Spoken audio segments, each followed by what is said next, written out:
Bien-aimés dans le Seigneur, bonjour. Nous vous saluons au nom de Jésus de Nazareth. Vraiment, grande est ma joie de vous retrouver encore dans ce beau cadre de la RCK, dans le compte de l'émission Réveil matinal. Réveil matinal, c'est une émission qui est conçue et réalisée par la direction des programmes de la RCK. À la présentation, c'est le docteur Sylvain Binbeni de l'église Les Germes. Nous sommes du côté bassin de la ville. Voilà, de l'autre côté de la belle vitrée. Nous sommes assistés par Gaël Mbayo, que j'ai dit aussi merci et bonjour. Merci à tous les hommes de Dieu qui nous suivent à partir de toutes les 4 communes de la ville de Likasi. Merci particulièrement au pasteur et révérend docteur Jonas Chisol de l'église charismatique Trône de Grâce, que je salue en passant, ainsi que toute l'église.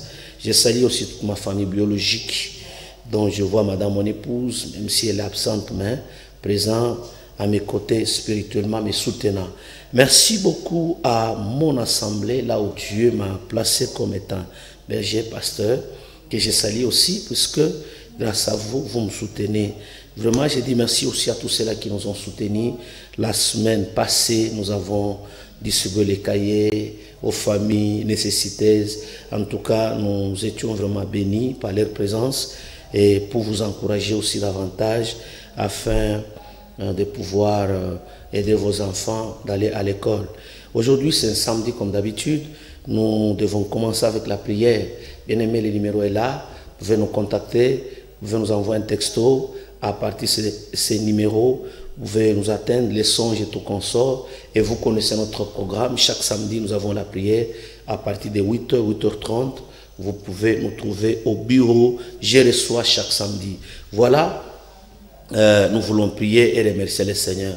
Merci Jésus pour ton amour, pour ta fidélité, pour tes bienfaits, puisque tu nous aides, tu nous assistes pendant 7 ans. Nous voulons, ô Dieu Père éternel, t'écouter.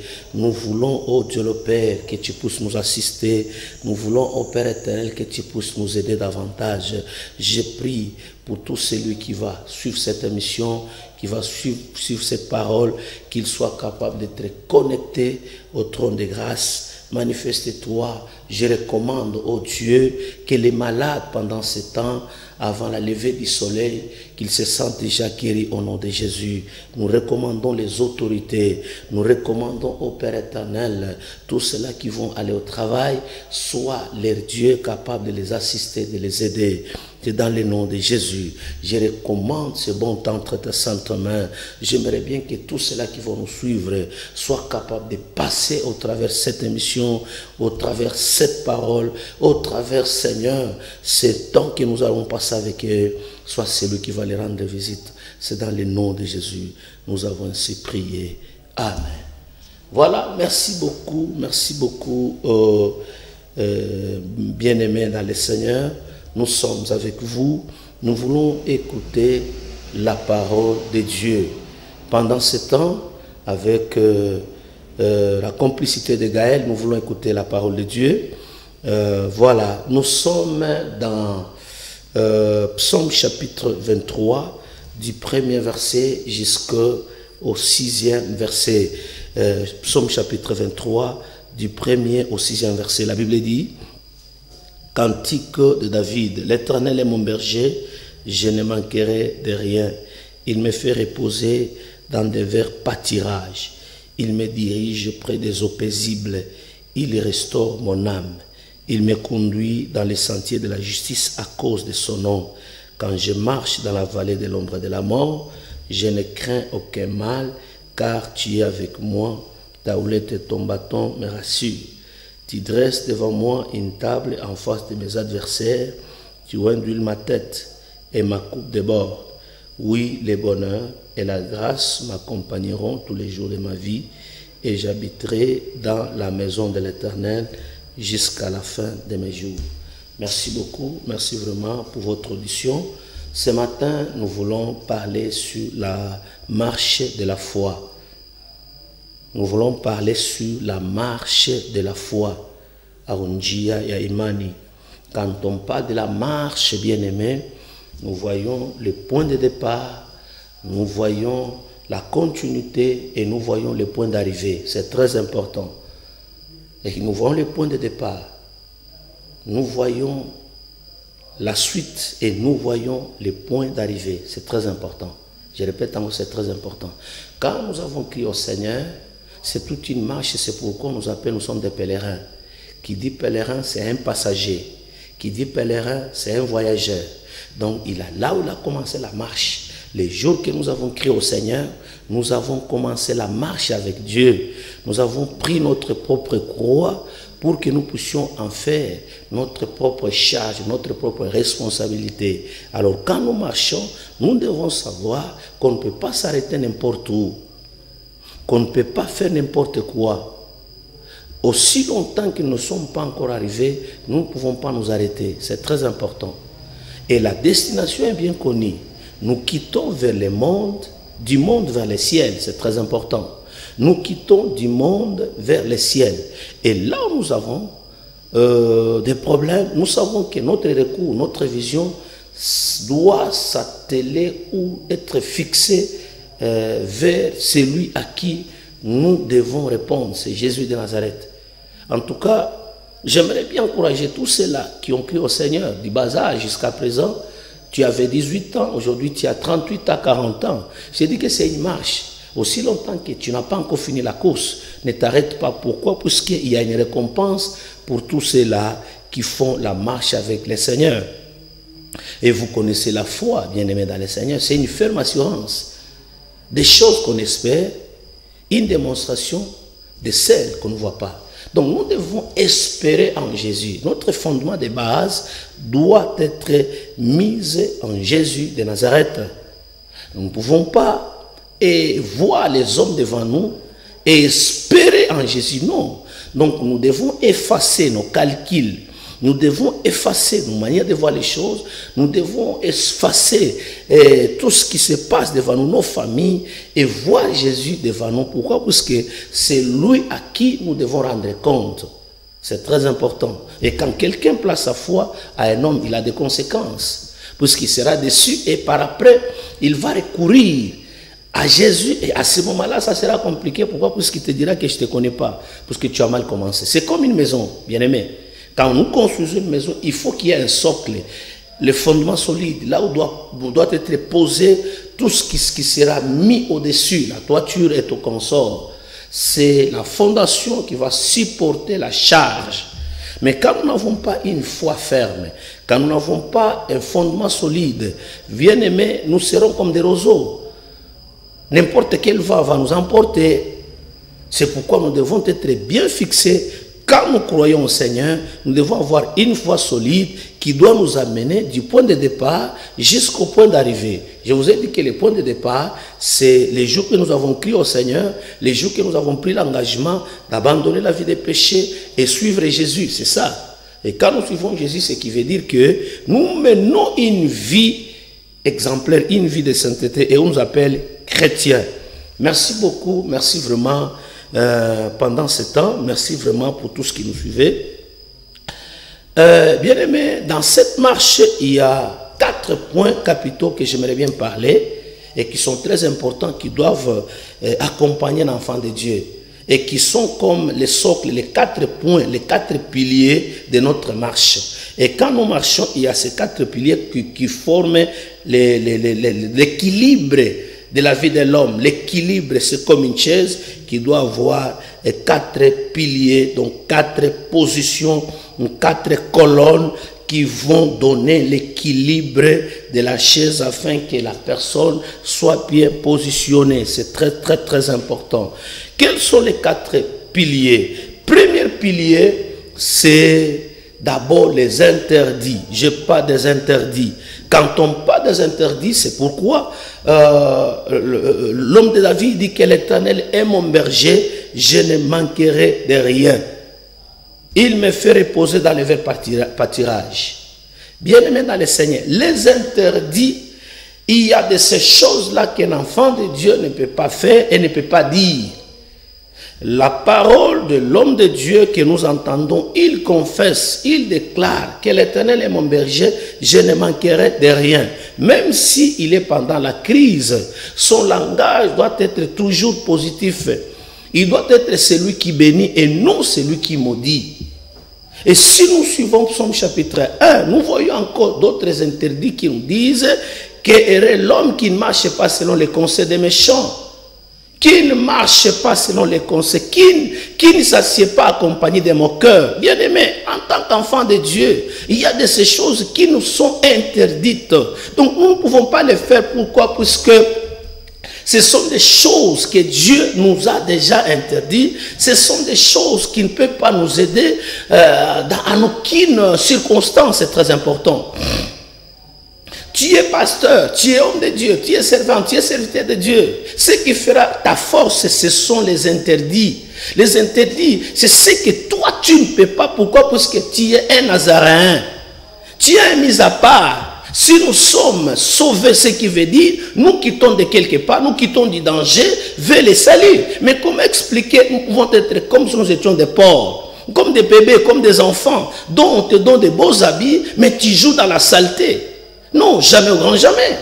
Regardez l'homme de Samson. Ce qui a fait qu'il puisse échouer lamentablement, c'est puisqu'il n'a pas observé ses interdits. L'interdit de Samson, c'était ne jamais laisser ses cheveux coupés. Et le jour qu'on lui a coupé les cheveux, c'est fini. La force était partie. Mais quels sont ces interdits?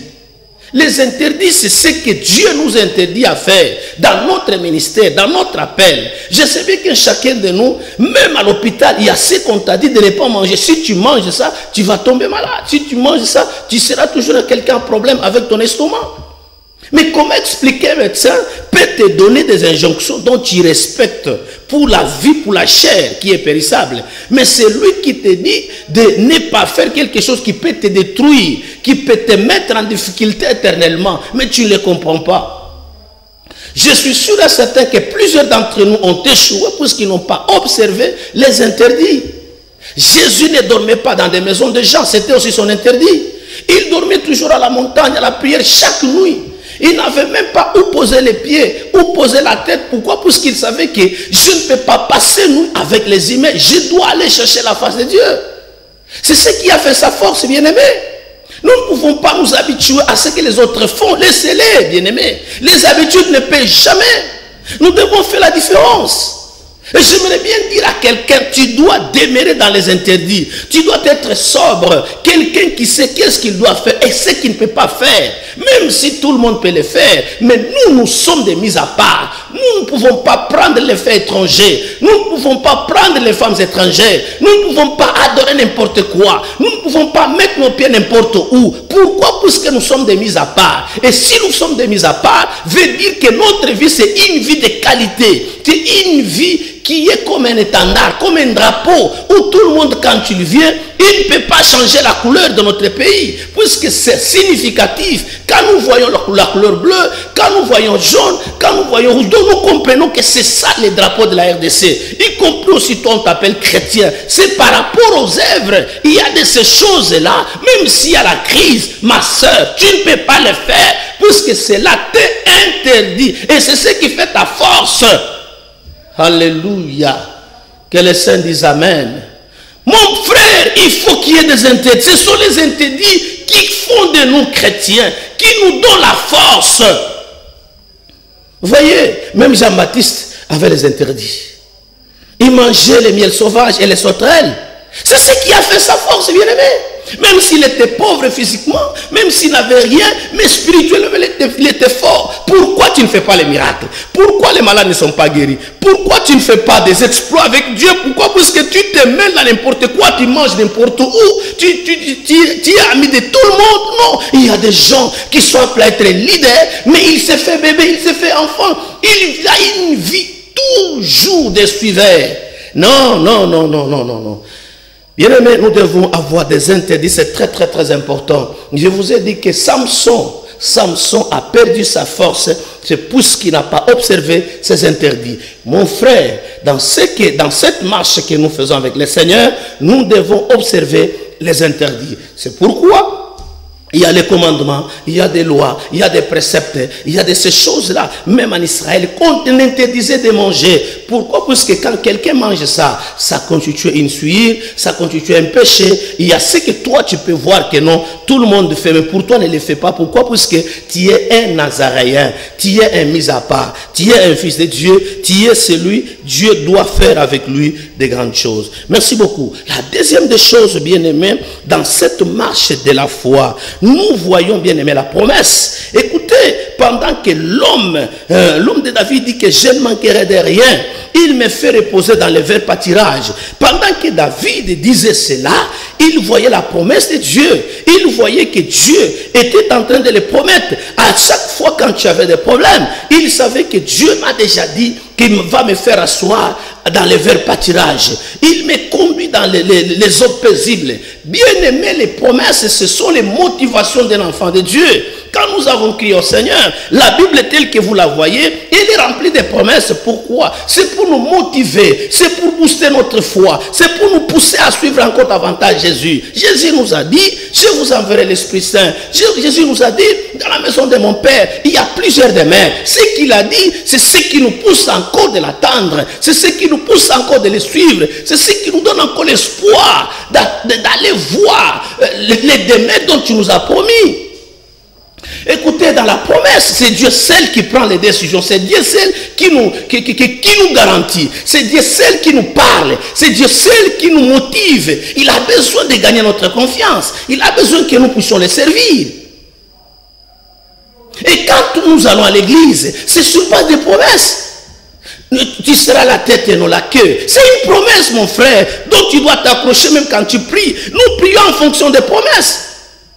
Nous prions en fonction de ce que Dieu nous a dit, puisque c'est lui qui a décidé. Regardez Israël. Israël était en Égypte. En Égypte, bien aimé. En Égypte, ils étaient là, habitués aux souffrances, habitués aux travaux lourds. Mais Dieu leur a promis d'arriver à Canaan. Dieu leur a promis le lait et le miel. Et dans la promesse, il y a certaines choses que Dieu ne peut pas nous dire. Pourquoi? Parce que si nous le dit, ça va nous décourager.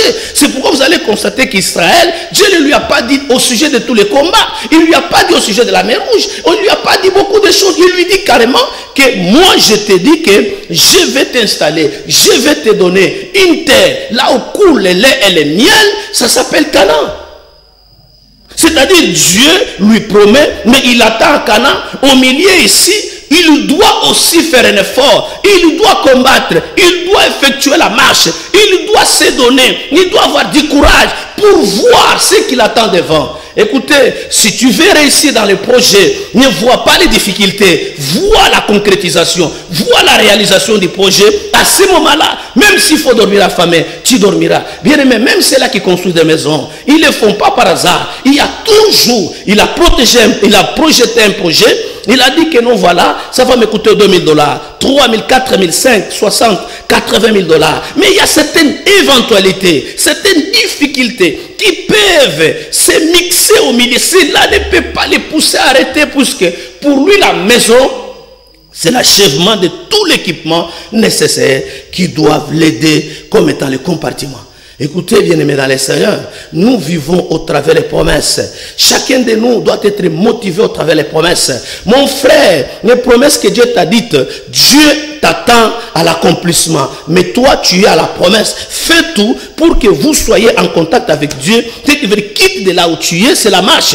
Quitte de là où tu es vers la promesse. Il ne faut pas faillir. Il ne faut pas te décourager. Ne crois pas que Dieu t'a abandonné. Non, Dieu t'a déjà promis. Les difficultés là sont partie prenante du parcours. C'est tout à fait normal. Tu ne peux pas abandonner. Pourquoi? Parce que Canaan, c'est Dieu qui t'attend là-bas. Et s'il t'attend là-bas, c'est à toi de faire la marche. C'est à toi de faire un effort. C'est à toi de quitter de là où tu es vers la solution. De là où tu es vers ton mariage. De là où tu es vers ta bonne santé. Merci beaucoup. Merci vraiment pour votre attention vraiment. Bien aimé, la troisième des choses dans cette marche de la foi. La troisième des choses, bien aimé, c'est l'alliance. Et quand nous marchons en fonction de l'alliance. L'alliance est différente de la promesse. Il faut faire la différence. Je vous ai dit que non, la promesse, c'est Dieu qui parle. Dieu nous promet, Dieu nous motive. Il nous dit que je ferai de vous ceci, cela. Je ferai de... Nous ne lui avons pas demandé d'être la tête. C'est lui-même qui a consenti que nous devons être la tête. Il nous promet, il nous motive. Il veut gagner notre confiance. Il veut vraiment nous attirer vers lui. C'est ça le problème. C'est pourquoi même la plupart des miracles que Jésus faisait, c'était pour attirer l'homme. C'est pour attirer son attention. C'est pour attirer la foule. C'est pour gagner beaucoup plus la masse. C'était ça l'objectif. Maintenant, dans l'alliance, c'est quoi? L'alliance, c'est un accord entre deux personnes. L'alliance, c'est une convention maintenant qui est entre deux personnes, dont nous devons poser chacun de nous son consentement avec la signature. Vous comprenez un peu? Maintenant, là, c'est Dieu qui t'appelle. Il veut te mettre à son travail. Vous devez signer avec lui le contrat. Comment sera ton salaire? C'est très important. Et quel est le service que tu vas lui rendre? Et pendant combien de temps? Voyez un peu. Maintenant, là, Dieu veut te mettre à son champ. Dieu veut t'utiliser. Dieu a besoin qu'il te voie à son service. Dieu a besoin qu'il te voie vraiment comme étant un homme qui va le rendre service. Parce qu'il a besoin de toi. Comme il a besoin de toi, il t'appelle. Il te dit, Bin Béni, viens. J'ai besoin que tu me serves. Tu dis, ok. Comme tu as besoin de moi, ok, on fait comment? Ok, ton salaire c'est autant, mais tu feras ceci, tu feras cela. Si tu fais ça, moi je te paye autant. Si tu fais ça, moi, vous discutez, vous dites que non. Seigneur, moi je trouve que si tu fais ça, ça ne sera pas suffisant. Est-ce que si tu peux m'ajouter ça? Dieu dit que voilà, comme tu as dit, j'ajoute ceci, mais à condition que tu sois permanent à l'église, à condition que tu ne rates pas au culte, à condition que tu fasses ceci, cela. Voilà, puisque dans la convention, il y a les devoirs et il y a les droits. C'est très important. Il y a la responsabilité de Dieu et il y a la responsabilité de l'homme. Que les saints disent Amen. Que Dieu vous bénisse. Donc la responsabilité de Dieu, c'est de respecter ses engagements. Et la responsabilité de l'homme, c'est d'honorer son travail, son service.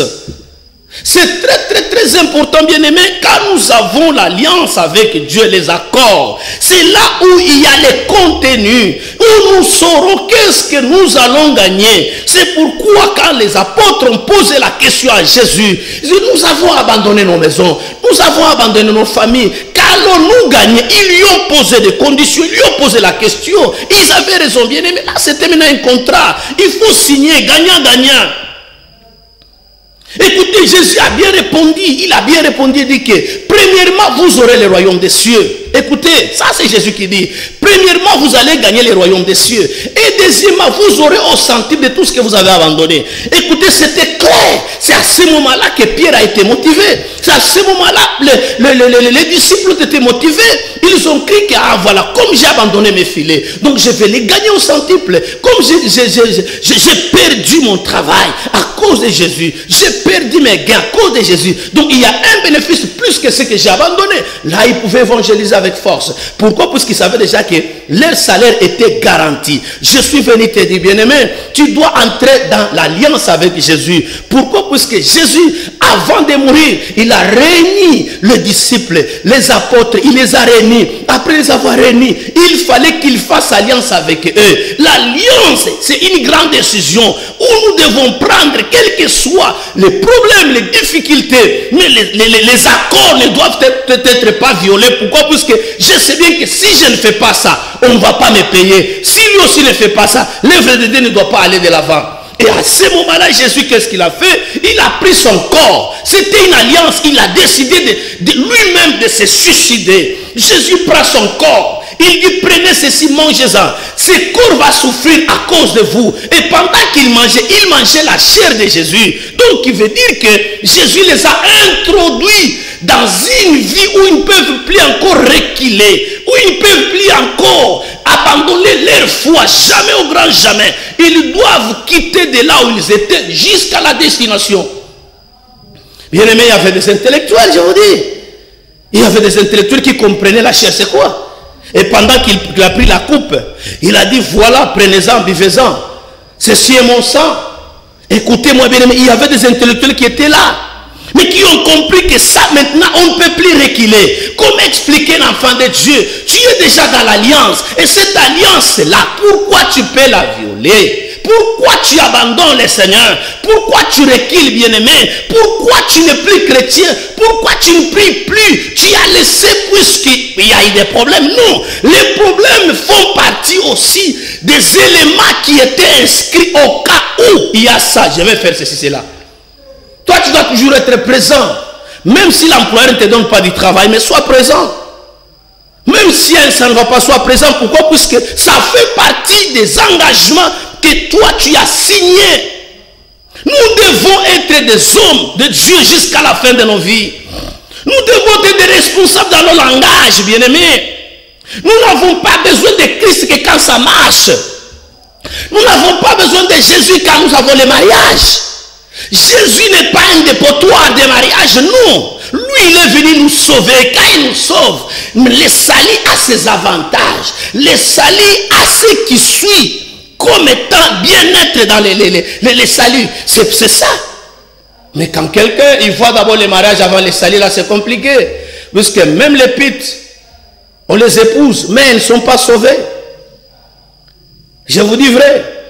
Il y a des gens qui ont l'argent, mais qui cherchent où aller confesser comment est-ce qu'ils gagnent cet argent-là. Pourquoi? Parce qu'ils voient sa mort approcher. Mais ce que j'aimerais bien te dire, frère, tu dois demeurer dans l'alliance, parce que c'est l'alliance, c'est un accord que nous avons nous avec Dieu. Cette alliance, c'est une entente que nous avons nous avec Dieu. Cet accord, une convention qui fait que même s'il y a des problèmes, je dis que non. Qu'est-ce que Dieu m'a dit? Qu'est-ce que Dieu m'a promis? Qu'est-ce que Dieu a déclaré à ce genre de choses?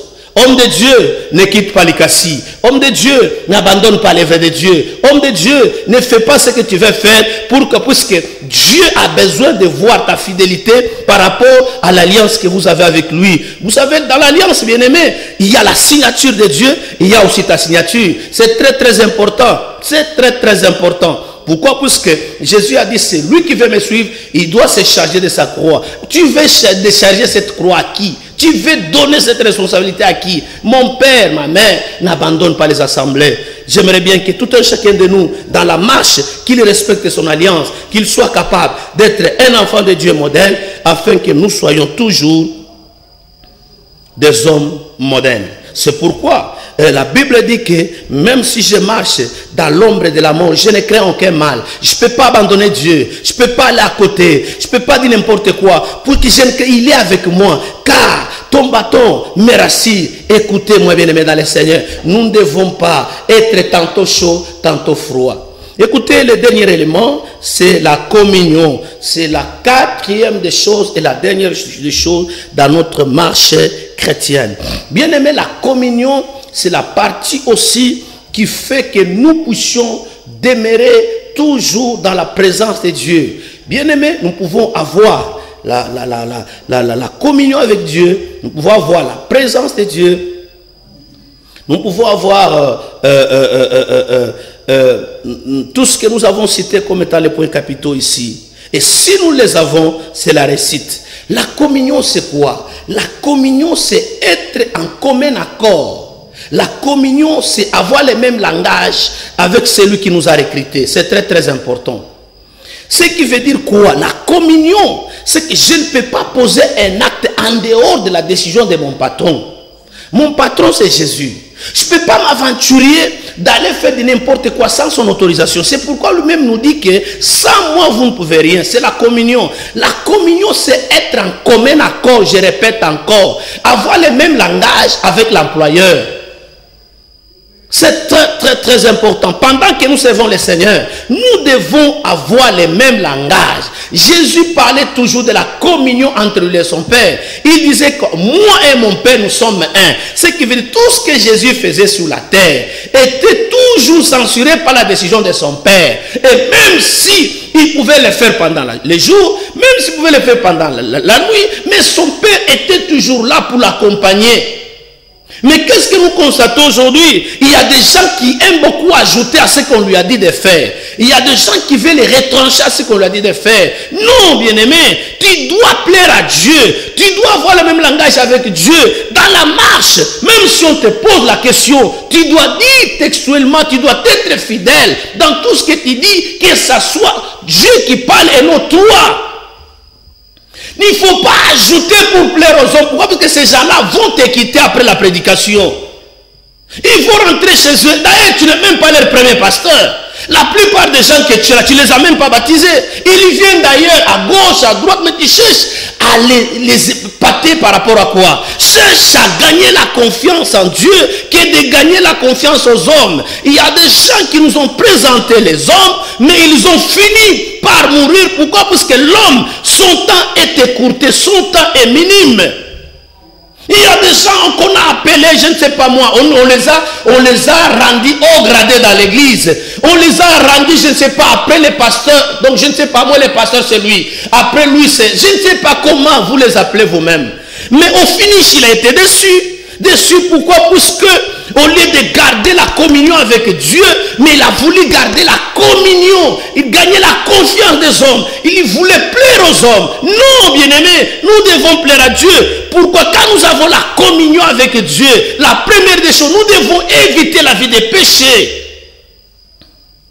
Nous devons éviter la vie. Pourquoi? Parce que pendant que nous marchons, il faut que Dieu soit content de nous. Il faut que notre vie soit égale à la volonté de Dieu. Écoutez-moi, bien-aimés dans le Seigneur, vous allez constater, l'homme de Pierre, il était à la belle porte.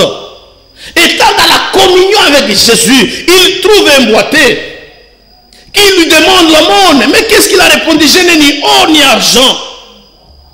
Mais ce que j'ai, c'est-à-dire, je suis avec Jésus avec moi. Jésus est ensemble avec moi. Ce que j'ai, je te le donne au nom de Jésus. Lève-toi. Et les boiteux s'est levé. Pourquoi? Parce que ils étaient au même langage avec Jésus. Parce que pour Jésus leur a dit que voici les miracles qui accompagneront ceux qui auront crié à mon nom. Ceux qui auront crié à mon nom.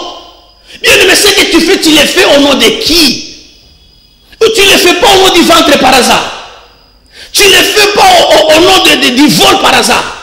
Mais ce que nous devons, c'est garder la communion. Si nous avons la communion, cette communion a existé même le jour de la Pentecôte. Quand ces gens se sont réunis, ils étaient ensemble. Dans les 120, tout le monde a reçu le Saint-Esprit. Ça symbolise la communion.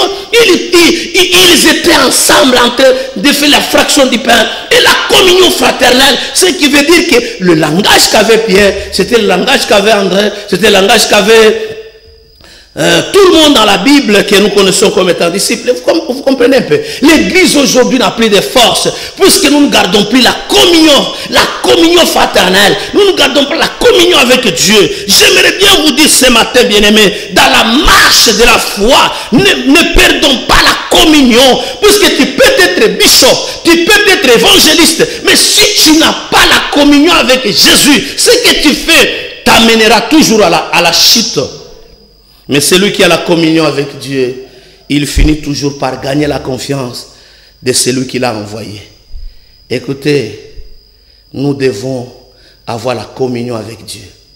Nous devons garder notre bonne relation avec Dieu. Regardez, si Élie pouvait dire, sinon à ma parole, ce qui veut dire, il était sûr de lui-même. Il y a certains hommes de Dieu qui ont fait des miracles. Par conviction, il dit que Dieu est avec moi. Il a fait par conviction. Je vous donne par exemple Élie. Élie n'a pas eu même le temps de prier. Élie a arrêté la pluie comme ça. Il a déclaré la pluie s'est arrêtée. Ce n'est qu'au moment de la réouvrir qu'il a prié. Vous voyez, il était confiant. Il savait que Dieu est avec moi. Moi et lui, nous sommes. Et c'est pourquoi il dit que nous sommes les temples. Dieu a besoin que nous puissions être des temples, là où il va demeurer, où nous sommes avec lui. C'est pourquoi la Bible nous dit que ce n'est pas moi qui vis, mais c'est Christ qui vit en moi. C'est très important. Écoutez-moi, bien-aimé. Par exemple, l'homme de Josué, quand il a arrêté le soleil, est-ce qu'il a eu le temps de prier? Est-ce qu'il a eu le temps d'aller à la montagne? Aujourd'hui, nous prions des fois, nous faisons des jeûnes, nous faisons des sacrifices. Pourquoi? Puisque nous n'avons pas la communion avec celui.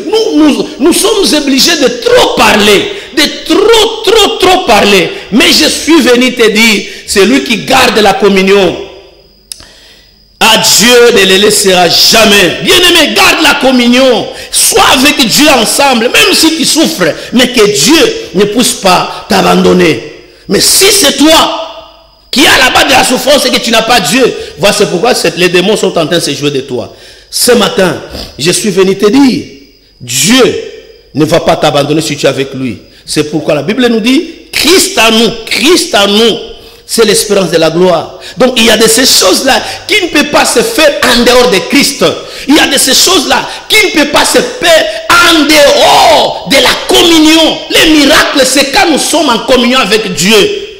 La réussite, c'est quand nous sommes en communion avec Dieu. Puisque c'est lui qui dit la chose et la chose arrive. Comment est-ce que tu peux servir Dieu aussi longtemps que tu n'es pas en commun accord? Abandonne les péchés, abandonne la vie de désordre, abandonne une vie quantitative, mais sois dans une vie qualitative. Une vie qualitative, c'est une vie où il y a ces quatre choses. La première des choses, nous devons être des hommes et des femmes qui doivent avoir les interdits. La deuxième des choses, tu dois garder la promesse comme étant une motivation. La troisième des choses, tu dois être un homme qui respecte ses alliances. Et la quatrième des choses, nous devons avoir la communion. C'est cette communion qui me donne le courage, qui me donne la foi, qui me donne la force, que ce que je fais ne vient pas de moi, mais ça vient de Dieu. Qu'Adonai vous bénisse. Nous voulons prier, bien-aimés. Je sais bien que plus il y a beaucoup de messages, il y a beaucoup d'appels, mais je sais bien qu'il fallait que je vous le dise, parce que c'est très important. Nous ne pouvons pas être tantôt chaud, tantôt froid. Nous ne devons pas être tantôt on vous flatte, non. Nous devons être des hommes qui vous disent la vérité. C'est ça l'essentiel. Voilà, nous allons fermer les yeux. Chacun de nous va prier à la lumière de la parole de Dieu. Prions au nom de Jésus. Père éternel, je recommande mon frère qui m'a suivi pendant ce temps.